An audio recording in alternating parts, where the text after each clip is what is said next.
this morning is to discuss with you public perceptions of the Bermuda Regiment that have come about as a result of two surveys that we've had conducted in the last 3 months that we think may be of some interest to you and to the public.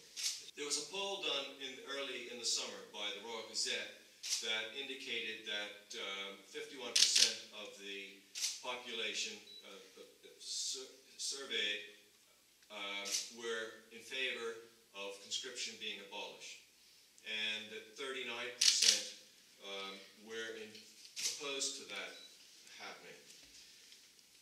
Those results also indicated that younger people were in much greater favor of this happening than other age groups. 61% of people aged 18 to 34 were in favor of abolition of conscription, while only 33% supported it. That should have surprised no one. We were disappointed that further questions were not asked with respect to the support for the regiment, because we think that's key to understanding the implications of abolishing conscription. And so we had two further polls done, one in September and one in December. And those results we're presenting to you today.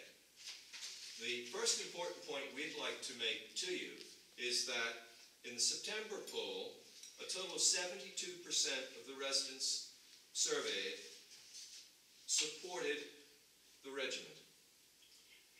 In December, that figure had risen to 76%. You might expect that.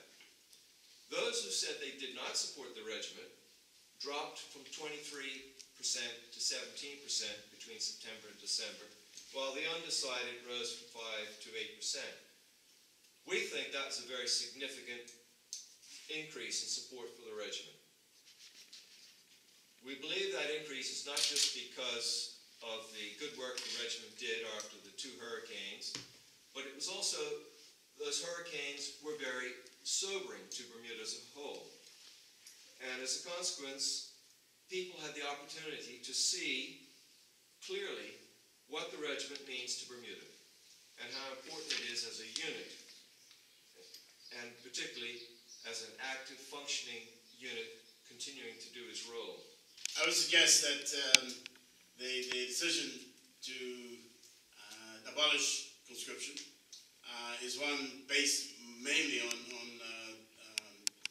civil rights opinions. And my view is, in our 50 years experience, that opinion does not support the benefits that integration, the formation of the regiment, and the maintenance of the regiment has provided, that benefit has provided to Bermuda. The amalgamation of the regiment occurred in '65.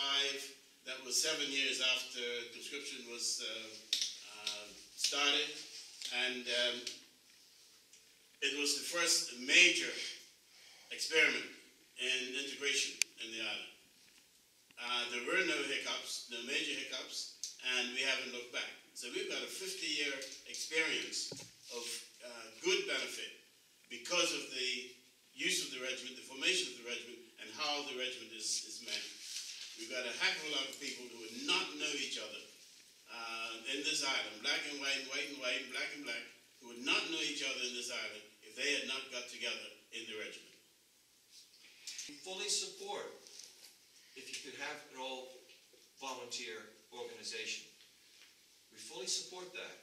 We know the benefits. But what we feel is that it's a great risk to just abolish conscription out of the Defense Act and not have it as a fallback position. The Defense Act reads in Section 3 that the manning of the regiment is to be raised by volunteers. Section 4 is the section that brings in raising by conscription if there are not sufficient volunteers. We feel there's no need to take that out. We think as a risk, it's much higher if you take that out. You can prove unequivocally that you're going to have sufficient numbers of volunteers, then keep that in. By all means, have a policy. Volunteerism by policy. In other words, incentives, be they a signing on bonus, be they a retention, you get so much extra money if you sign on for an extra couple of years, or if you sign on to begin with, you get a lump sum payment.